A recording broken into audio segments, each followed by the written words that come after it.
Hello friends, welcome to self study group. जो हमारा आज का लेक्चर है वो है लेक्चर नंबर 2।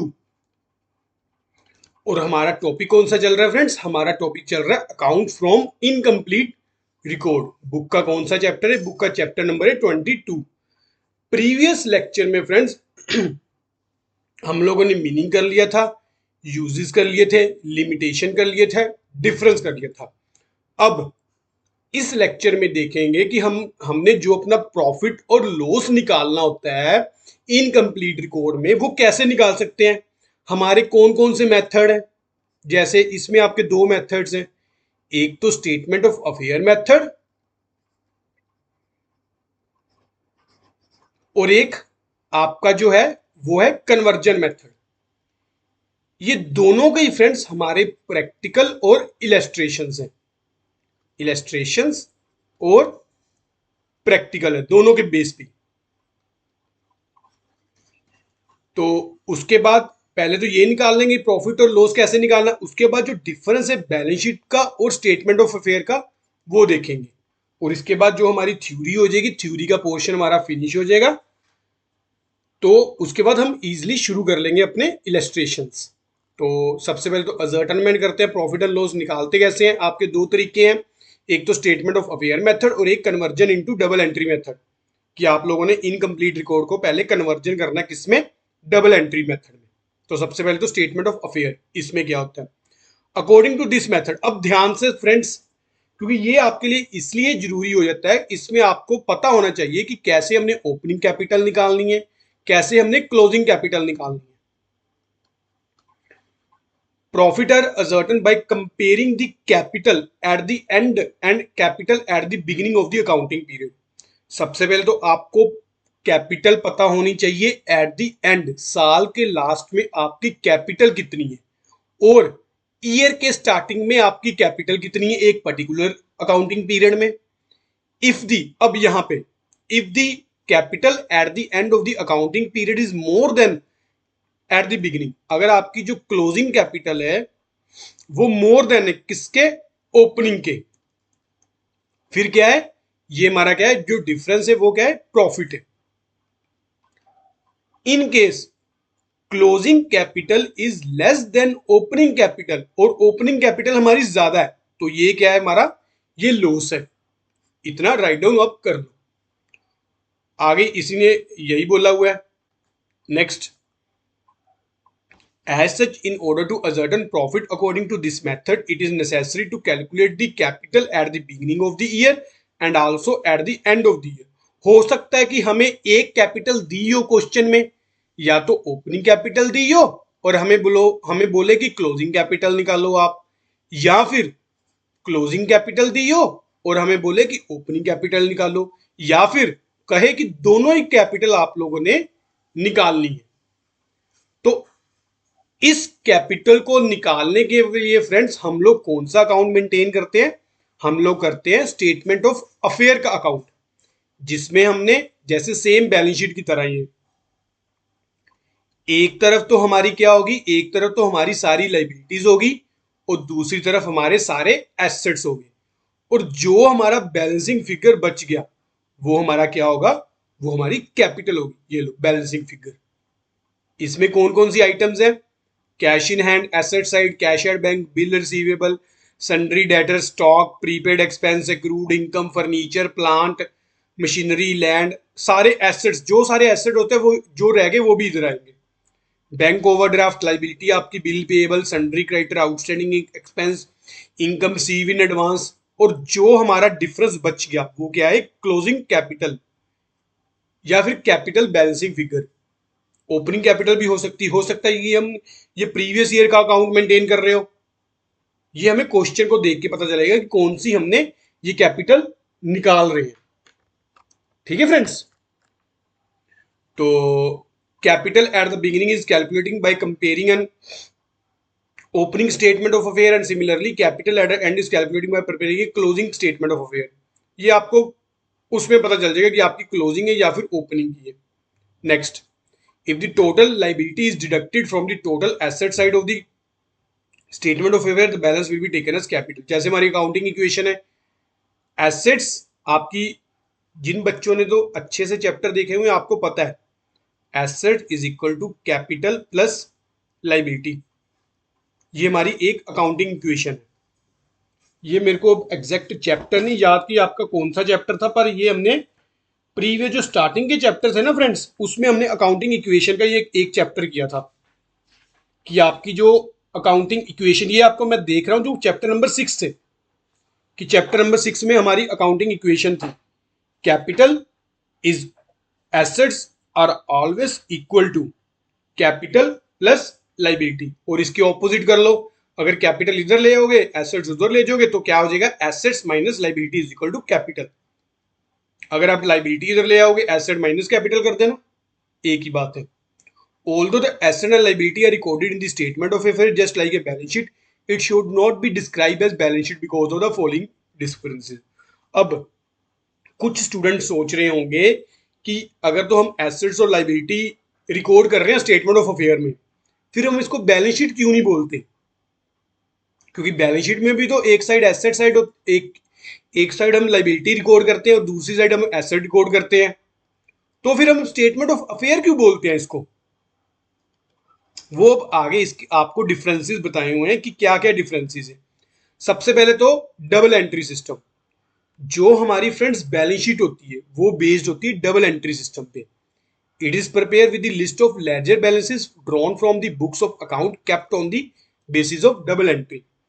आपकी जो बैलेंस शीट होती है वो लेजर के बैलेंसेस पे बेस्ड होती है, मोर ओवर वो होती है डबल एंट्री सिस्टम पर स्टेटमेंट ऑफ अफेयर आपके लेजर के बैलेंस पे बेस नहीं होती। आपके पास जो भी अकाउंटिंग रिकॉर्ड अवेलेबल है उससे हम ये बनाते हैं स्टेटमेंट ऑफ अफेयर। क्योंकि आपको स्टार्टिंग के पोर्शन में बताया है कि इसमें सिर्फ और सिर्फ हमारे पर्सनल अकाउंट मेंटेन होते हैं और एक हमारा क्या होता है, कैश अकाउंट मेंटेन होता है, कैश बुक मेंटेन होती है। और कुछ कुछ जो बिजनेसमैन होते हैं वो अपनी कन्वीनियंट के अकॉर्डिंग जो उनको सुटेबल है अकाउंट वही मेंटेन करते हैं। हो सकता है कि सारे जो सोल प्रोप्राइटर वो पर्सनल अकाउंट ना मेंटेन करते हो, जिनको जो अकाउंट चाहिए होंगे वो मेंटेन करेंगे। पर डबल एंट्री सिस्टम में ये नहीं होता। डबल एंट्री सिस्टम में each and every account maintain होता है लेजर में। Next, arithmetically accuracy. Balance sheet की तो अर्थमेटिकली एक्यूरेसी हम चेक कर लेते हैं, कैसे? ट्रायल बैलेंस प्रिपेयर करके। पर इसमें तो ट्रायल बैलेंस बनता ही नहीं, इसकी कैसे अर्थमेटिकली आप चेक करोगे accuracy? The value of assets and liability shown in the balance sheet are the actual value based on ledger account. बिल्कुल, आप लोगों ने प्रॉपर बैलेंस बनाए होते हैं लेजर में, उसमें आप हर एक एसेट्स की वैल्यू डालते हो। पर इसमें ऐसा कुछ भी नहीं होता। इसमें जो भी आपकी फिजिकल इंस्पेक्शन पे बेस्ड होते हैं आपके एसेट्स की और लाइबिलिटी की value. The value of asset and liability shown in the statement of affair are merely the estimate based on physical inspection. Next, object. It is prepare for ascertaining the financial position of the business. क्योंकि जो हमारी balance sheet होती है वो हमारी financial position को show करती है, पर it is prepare for ascertaining the capital of the business. Statement of affair से सिर्फ और सिर्फ हमें कैपिटल का पता चलता है, हम लोग कैपिटल निकालते हैं। Omission. If an assets or liability is omitted while preparing a balance sheet, it will be easily deducted because the balance sheet will not tally. मान लो अगर आप कुछ भूल गए एसेट या लाइबिलिटी बैलेंस शीट में डालना, तो लास्ट में आपकी फ्रेंड्स बैलेंस शीट ही नहीं मैच करेगी। बैलेंस शीट नहीं मैच करेगी, आप लोग दोबारा देखोगे। पर अगर स्टेटमेंट ऑफ अफेयर में आपकी कोई एसेट्स या फिर लाइबिलिटी डालने वाली रहेगी, आप लोग क्या करोगे, आप लोग दोबारा नहीं चेक करोगे, आप लोग रिमेनिंग क्या निकाल दोगे, रिमेनिंग आप निकाल दोगे कैपिटल अपनी as a balancing figure. Next आपका जो डिफरेंस का पॉइंट है वो आ गया रिलायबिलिटी। आपको फ्रेंड्स प्रीवियस भी बताया मैंने, ये जो रिकॉर्ड मेंटेन करते हैं हम डबल एंट्री सिस्टम में, ये आपका कोर्ट ऑफ लॉ में भी एज ए एविडेंस यूज होता है। पर ये हमारा जो होता है, क्योंकि ये पूरा एस्टिमेट बेस्ड होता है, ये लेस रिलायबल होता है। पर ये जबकि ये मोर रिलायबल है क्योंकि ये हमारा बेस्ड होता है डबल एंट्री के प्रिंसिपल पे।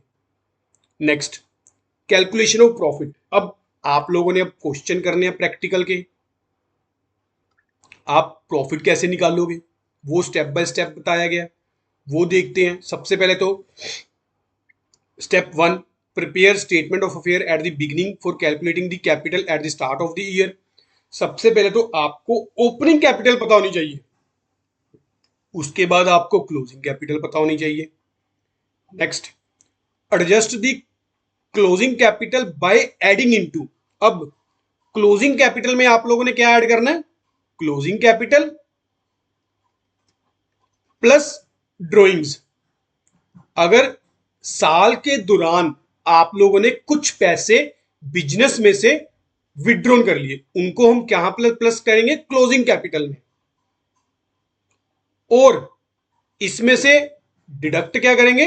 डिडक्ट करेंगे अगर हम कोई भी कैपिटल एडिशनल इंट्रोड्यूस किए। जैसे आपकी, अगर इसके ऑपोजिट सोचो, ओपनिंग कैपिटल आपकी प्लस एडिशन माइनस विड्रॉन, ये हमारे पास आ जाएगी क्लोजिंग कैपिटल। अगर हम ओपनिंग कैपिटल से शुरू कर रहे हैं फ्रेंड्स, 2 मिनट आपको मैं दोनों तरीकों से करवा देता हूं। आप कहते हो मेरे पास ओपनिंग कैपिटल है, मैं कहता हूं इसमें आप एडिशन प्लस कर लो जो आपने साल के दौरान और इंट्रोड्यूस की, माइनस विड्रॉन कर लो कि जो पैसे आप लोगों ने साल के दौरान निकलवा लिए, ये हमारे पास क्या आ जाएगा? Closing capital. ठीक है, इतना समझ लग गया? राइट डाउन कर लो, 1 सेकंड 2 सेकंड वीडियो को पॉज करके राइट डाउन कर लेना।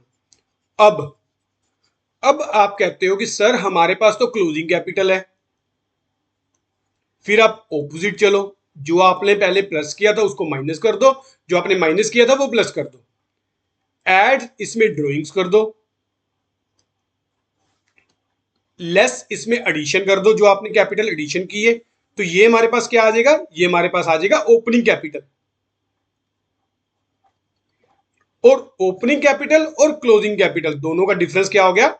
ये प्रॉफिट और लॉस आ जाएगा। अगर हमारी closing capital greater than opening capital है, प्रॉफिट है ये। अगर तो closing capital less than opening capital है, ये हमारा लॉस है। यहां पर पढ़ते हैं, drawings are added to the closing capital on the logic that if the drawings had not been made, closing capital would have been higher by this amount। बिल्कुल similarly, addition capital is deducting from the closing capital on the logic that if the addition capital had not been introduced, closing capital would have been lower by this amount। now step number 4, वही आपका closing capital is more than profit, तो opening capital more than loss. इसको नीचे उन्होंने introduce किया हुआ, आपके formula बना दिया इन्होंने, यही जो आपको ऊपर समझाया है। Closing capital plus drawings minus additional capital minus opening capital, ये हमारा क्या आ जाएगा? प्रॉफिट आ जाएगा। चाहे आप ऐसे कर लो, इसको याद कर लो, चाहे आप क्लोजिंग कैपिटल निकाल लो, ओपनिंग कैपिटल निकाल लो, और दोनों के डिफरेंस को आप लोग क्या करो? देख लो क्या बनेगा, वो आपका बन जाएगा प्रॉफिट या फिर लॉस। तो ये हमारा एक इलस्ट्रेशन है, ये हम बाद में देखते हैं, पहले तो देखते हैं कि थ्योरी का पोर्शन क्या हमने कवर कर लिया। मेरे को लगता है आगे एक ना एडजस्टमेंट का टॉपिक है बस। ये तो फ्रेंड्स हमारा हो गया स्टेटमेंट ऑफ अफेयर का, हमें क्लोजिंग कैपिटल और ओपनिंग कैपिटल निकालनी है। जब हम क्वेश्चन करेंगे आपको ज्यादा और क्लियर हो जाएगा। अब इसमें एक रह जाता है टॉपिक एडजस्टमेंट का। प्रॉफिट और loss arrived at by comparing the opening and closing capital is not actually the net profit. In order to calculate the amount of net profit or loss, certain adjustment are required to be made। बिल्कुल आपको भी पता है कि एक बार हमने जो account maintain कर लिए, उसके बाद कुछ ना कुछ अकाउंट्स में एडजस्टमेंट भी करनी होती है, उसके बाद ही हमें जाके एक्यूरेट नेट प्रॉफिट और लॉस का पता चलता है। When some adjustment are given in the question, the opening as well as closing statement of where should be prepared first without taking into accounts these adjustment। After the adjustment will result in increase in expense or losses must be deducted to arrive at the net profit। अगर तो मान लो जो हमारी adjustment है उससे क्या होगा? उससे हमारे एक्सपेंसेस इंक्रीज होंगे या फिर लॉसेस इंक्रीज होते हैं, वो तो हम क्या करेंगे? वो हम नेट प्रॉफिट में से डिडक्ट करेंगे। पर जो हमारी आगे एग्जांपल दे दी इसने, कौन कौन सी, depreciation, outstanding expense, interest on capital, interest on loan, provision. पर जिन एडजस्टमेंट से, जैसे हमारी इनकम इंक्रीज होती है या फिर गेन इंक्रीज होते हैं, वो हम क्या करते हैं, नेट प्रॉफिट को निकालने से पहले उसको ऐड ऑन कर लेते हैं। जैसे prepaid expense, interest on investment etcetera. Last of all, the statement of affair must be prepared once against after incorporating the adjustment herein. In this way the adjustment are recorded at two places. तो वैसे भी इसको हम क्या करते हैं, फिर इसको कन्वर्जन करते हैं, कन्वर्ट करते हैं। तो नेक्स्ट तो मेरे को लगता है आपका ना फिर यही था बस, कन्वर्जन।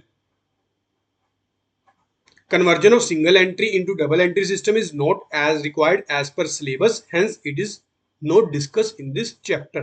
चलो ये तो आपका फिर यहां पर होगा ही नहीं।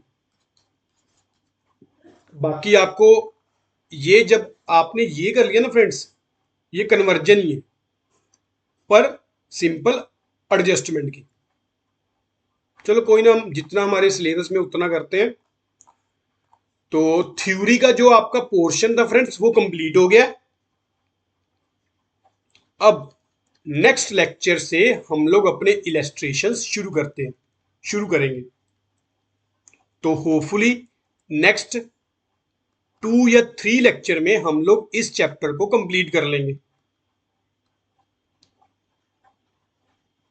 और फिर देखते हैं कि कौन कौन से हमारे चैप्टर पेंडिंग है, क्योंकि फिर इस बुक के 22 चैप्टर थे, उसमें से हमने 20 चैप्टर कंप्लीट कर लिए हैं और जो लास्ट हमारा 22 वो अभी चल रहा है। चलो 2 चैप्टर और रह गए फाइनेंशियल स्टेटमेंट के, एक विद एडजस्टमेंट और एक विदाउट एडजस्टमेंट। ये आपके चैप्टर काफी लेंथी रहने वाले हैं, ये आपको मैं साथ की साथ करवाऊंगा, साइमल्टेनियसली चलाऊंगा ये आपके, क्योंकि ये भी चैप्टर हमारे मोस्ट इंपोर्टेंट है। हर साल एक एक क्वेश्चन आपका आया हुआ है। ठीक है, चलो आज का लेक्चर यहीं तक की। आप लोग अच्छे से थ्योरी पढ़ लो, अगर कोई भी डाउट है मेरे को दोबारा पूछ लो। प्रीवियस लेक्चर जितने भी हमने कंप्लीट किए हैं वो उसकी रिवीजन बार बार करो। आपको मैं यही कहता हूं, एक बार आप पता क्या किया करो, एक बार लेक्चर को अच्छे से देख लो। एक बार अच्छे से देख लिया, उसके बाद आपको सारे के सारे नोट्स है मैंने जो डिस्क्रिप्शन में दिए हुए हैं, वहां से डाउनलोड करके प्रिंट निकाल लो। फिर बाद में आप इसकी क्या करो, प्रैक्टिस करो। और फ्रेंड्स प्रैक्टिस भी आप लोगों ने, ये नहीं है कि एक बार लेक्चर देख लिया और एक बार प्रैक्टिस कर ली, कम से कम नहीं तो 4-5 बार इसकी बार बार प्रैक्टिस करो, कॉन्टिन्यूसली करो जब तक हमारा एग्जाम नहीं हो जाता। ठीक है, चलो आज का लेक्चर यहीं तक की। अगर आपको लेक्चर अच्छा लगा हो तो जरूर लाइक जरूर करना और चैनल को सब्सक्राइब भी जरूर करना और अपने फ्रेंड्स के साथ मैक्सिमम से मैक्सिमम शेयर किया करो। Thank you for watching friends.